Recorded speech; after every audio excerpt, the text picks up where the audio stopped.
in our ticker tape time. Okay? Kasi once you let go the red button, the needle will stop moving also.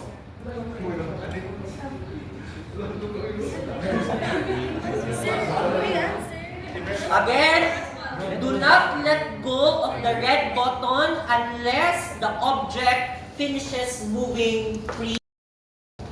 Okay? Kasi once you let go the red button, the needle will stop moving also. So, hindi, mag-stop na din siya mark. Okay? Sige. So, pag sinabi natin go, press the red, you hear the sound, those who hold the paper, let go. Okay? Sige, make sure walang obstruction ha. Ready? 3. Press hard talaga. Press hard po sa red button. Ready? 1, 2, 3, go!